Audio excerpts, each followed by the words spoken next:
So stop me if you heard this before, but the Dallas Cowboys re-signed one of their own. I know. Well, at least they got a discount on him. Nope. Well, at least it didn't, derail their training camp. Nope. It's the same old SOC. And here's the thing I will tell you about Jerry Jones. Okay. This is the most fair sports radio show in the history of fair sports radio shows. Well, there's not a lot of them. I feel the same way about the Dallas Cowboys as I feel about how I approach politics. I am a radical centrist in politics. I am a radical centrist in the league. I have my beliefs and things that you value and how you're doing well, but it's all kind of case dependent. And it's all about how I feel. And I will tell you that while the Cowboys method seems to be a little wonky, right? Like, why did you wait this long? Couldn't this deal be done? We also don't factor in that maybe the Cowboys wanted to get it done, but Cee Dee Lamb's people are being impossible because they wanted to wait until as many of the deals were done as possible to get $1 more. They did not get the most money of anybody. But to everyone who says, hey, Jerry Jones is too old, Jerry Jones needs to give up this pie-in-the-sky idea that he can somehow manage a football team's roster. He played at Arkansas way back when. He's a billionaire. He's a businessman. But what does he know about football? He should hire a football-only czar, correct? Everybody says that. Can I offer up something that's really interesting that pushes directly back on that? I am not a Cowboy fan. I don't think the Cowboys win the Super Bowl. Not a Dak Prescott fan. Not that I don't like him, but he's just not great. How many times do we have to see him in a big spot perform at a very, very average at best level and not say, Dak's not great, yet they've still been consistently good. And if we're going to be critical of Jerry Jones, we can be, but we also have to be fair to Jerry Jones. Yeah, we got to be fair to him. So the first thing is, if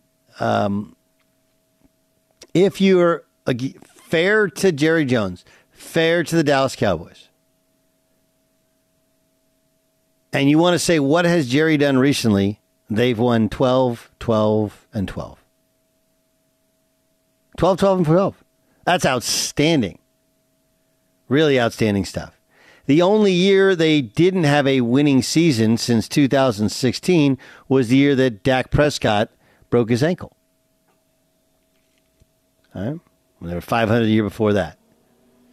The point is that whether you want to take their records or how they finish or a certain player and if they're that good and how much, that's fair.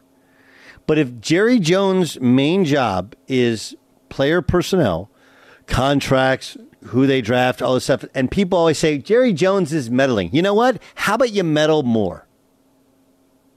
How about you meddle more? I don't think Mike McCarthy's great. They haven't figured out the coaching thing for a while.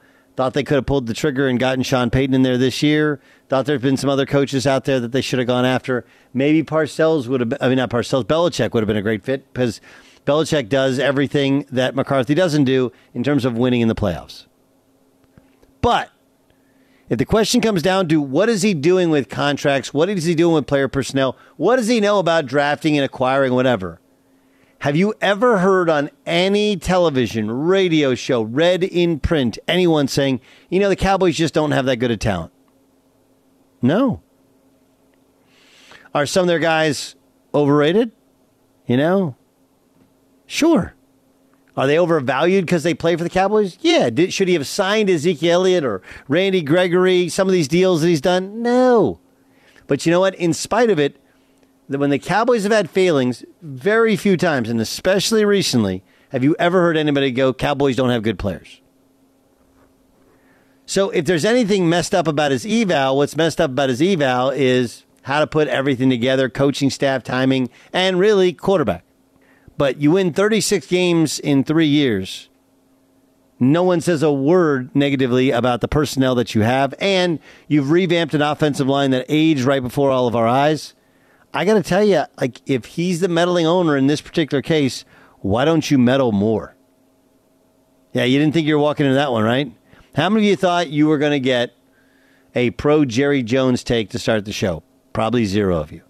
You know, obviously, Jamar Chase, Brandon Ayuk, this changes in some people's minds where they should land financially.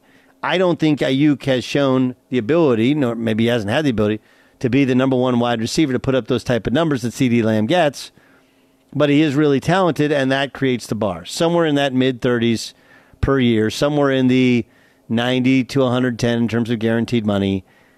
And the fact that CD didn't get more money than Justin Jefferson, I think is about right. But it'll be interesting to see what that means for Jamar Chase and Brandon Ayuk.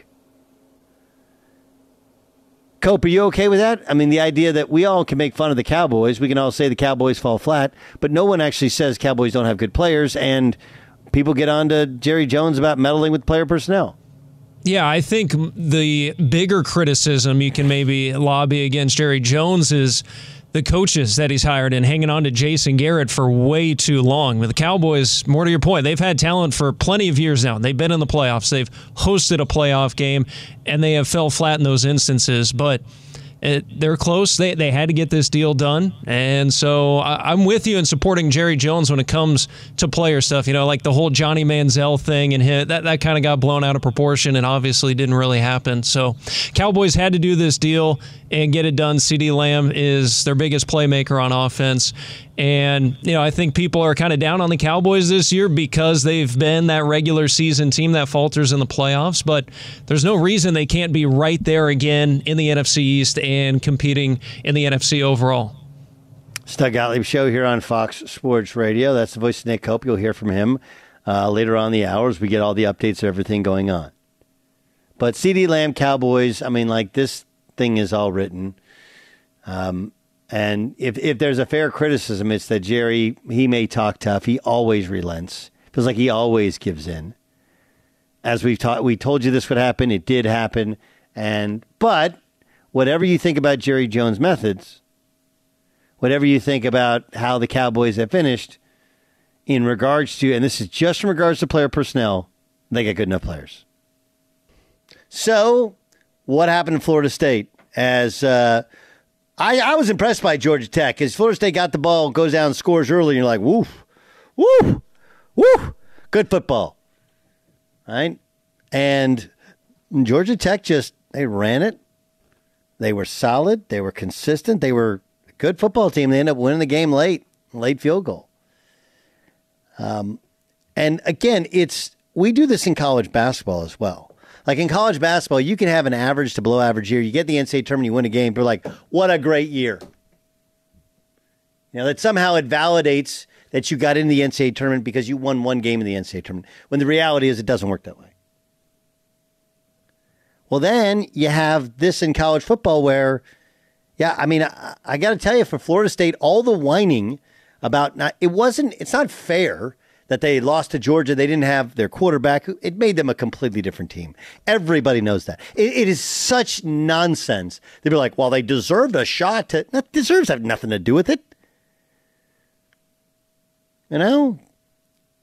You lose your best player at the most important position, and we watch you play and there's a drop-off. You're not going to be a top 4 team in the country. Duh. So, and people are, well, Ohio State, back with Cardale Jones. Cardale Jones, they put up like 51 points against Wisconsin, the Big Ten championship. They looked like a big-time team. Florida State looked like a mess. But losing Saturday hurts all their argument from last year, even though it's 2 different teams, neutral site location, 3,000 miles from home, all those things. You can't tell me you don't think less of Florida State last year based upon losing to Georgia Tech first game. Now, the great thing for Florida State is now that we have a 12-team playoff, you can still, win the rest of your games or maybe lose 2, probably not, but maybe lose 2 and still get in. But it makes your whole argument about last year a lot weaker.